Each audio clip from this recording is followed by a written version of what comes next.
মই এতিয়া আহিছোঁ এনে এখন ঠাইলৈ য'ত দিনটো একেবাৰে শান্ত আৰু ৰাতিটো যেন মেলাৰ দৰে জীৱন্ত হৈ উঠে। হয়, মই এতিয়া আছোঁ পুৰীৰ এছিয়া বিশ্বত। Welcome to my new blog পুৰীৰ পৰা।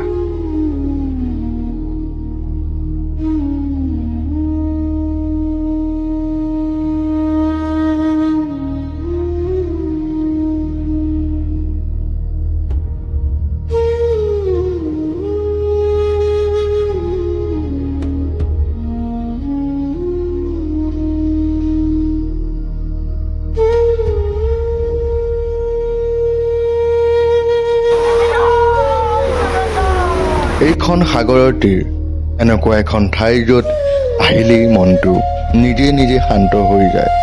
ঢৌবোৰৰ শব্দ, বতাহৰ স্পৰ্শ, সঁচাকৈ আজি ইয়াত আহি মোৰ মনটো ভাল লাগি গৈছে। এনেকুৱা অনুভৱ হৈছে যেন সাগৰৰ ঢৌবোৰৰ ঠাণ্ডা বতাহ এইবোৰে মনটোক একেবাৰে অন্য এখন জগতলৈ লৈ গৈছে।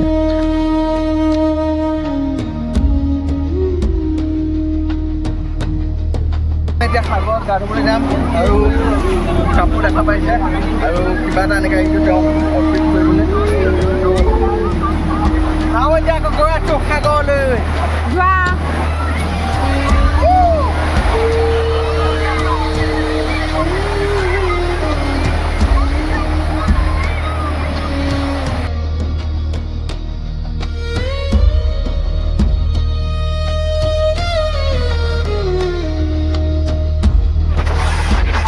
সাগৰ সাগৰ মানুহ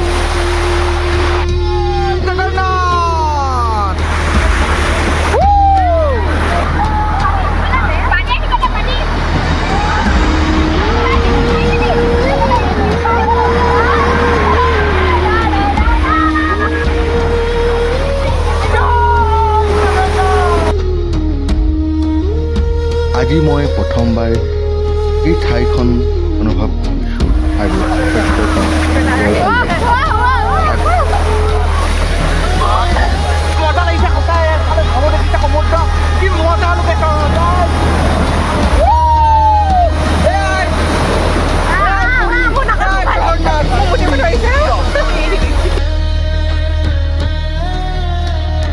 সাগৰৰ কাষত অলপ সময় কটাই ওলাই গ'লোঁ জগন্নাথ প্ৰভু টেম্পলৰ। সাগৰৰ পৰা ওলাই আহি যেতিয়া মন্দিৰৰ ফালে গৈ আছিলোঁ, মনত এটা বেলেগ ধৰণৰ পবিত্ৰ অনুভৱ লাগিছিল। পুৰী হৈছে কলিযুগৰ ভগৱানৰ থান বুলিও কোৱা হয়, য'ত আজিও প্ৰভু জগন্নাথ আমাৰ মাজত উপস্থিত আছে। এই মন্দিৰৰ এটা আশ্চৰ্য কথা আছে। মন্দিৰৰ ওপৰত থকা পতাকা সদায় বতাহৰ বিপৰীত দিশত উৰে। ইয়াত আহিলে আপোনাৰ জীৱনৰ যিমান চিন্তা আৰু সমস্যা থাকে, সকলোবোৰ যেন অলপ সময়ৰ বাবে হ'লেও শান্ত হৈ যায়। 2024 চনৰ এটা ঘটনা শুনিব পাৰিছিলোঁ। এজন দেউতাকে তেওঁৰ ল'ৰাৰ চিকিৎসা কৰিব নোৱাৰি অসুস্থ অৱস্থাত আছিল, কিন্তু যেতিয়া তেওঁ পুৰী মন্দিৰলৈ আহিলে, প্ৰভুৰ সন্মুখত ৰাখিলে, ল'ৰাটো সাৰ পালে আৰু ধীৰে ধীৰে ভাল হৈ গ'ল।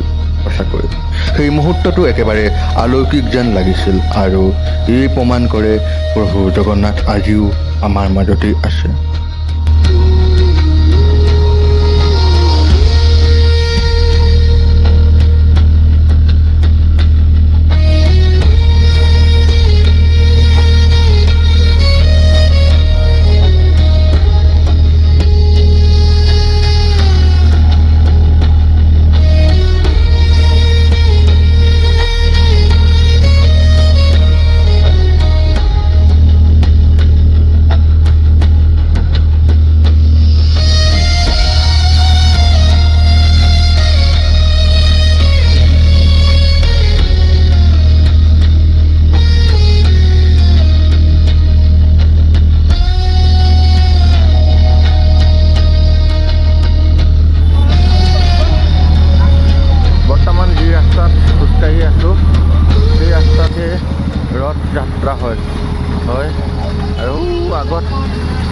আমাৰ জগন্নাথ প্ৰভু আৰু এই ৰাস্তাটো চাওক কিমান ডাঙৰ, চাওক ইমান বহল।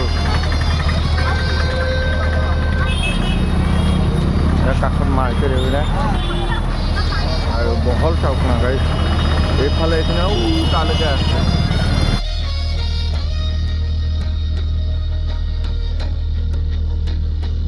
কিন্তু ঘূৰি সন্ধিয়া অলপ জিৰণি লৈ আমি ৰাতি দৰ্শন কৰিবৰ বাবে ওলাই আহিলোঁ। আমাৰ হোটেলৰ পৰা খোজ দিলেই ওচৰতে পায় প্ৰভু জগন্নাথ মন্দিৰ, আৰু প্ৰায় ৰাতি 11টামান বজাত মন্দিৰ ভিতৰত সোমালোঁ।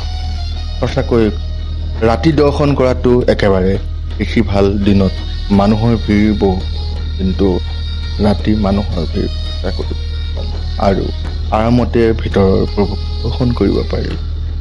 মন্দিৰত ভিতৰত থকা মহাপ্ৰসাদ খাই মন এক অদ্ভুত শান্তি অনুভৱ হ'ল।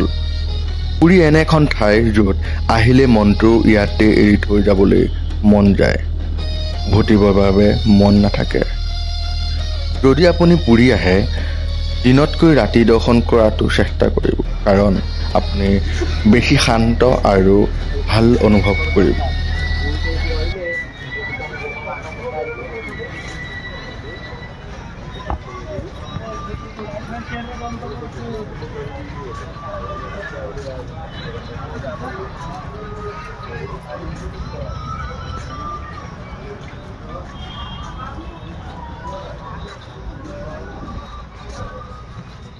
সময় ক'ব গ'লে এতিয়া বৰ্তমান 11:20 হৈছে হয়, আৰু লাহে লাহে দুৱাৰ এতিয়া বন্ধ হ'ব।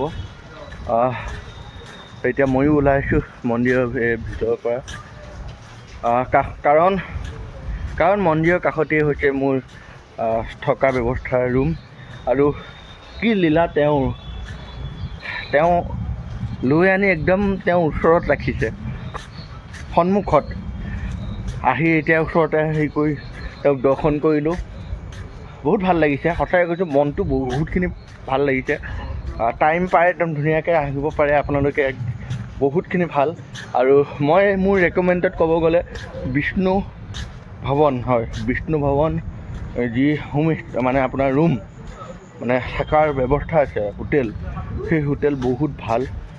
মোক ক'ব গ'লে ৰেকমেণ্ড মই কৰিছোঁ।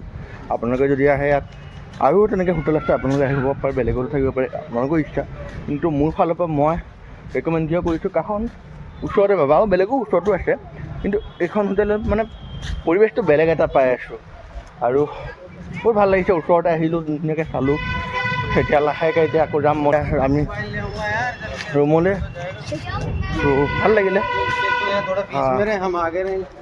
আৰু আজি দিনত ঘূৰিলোঁ, আপোনালোকে তাৰ দৃশ্যও দেখা পালে।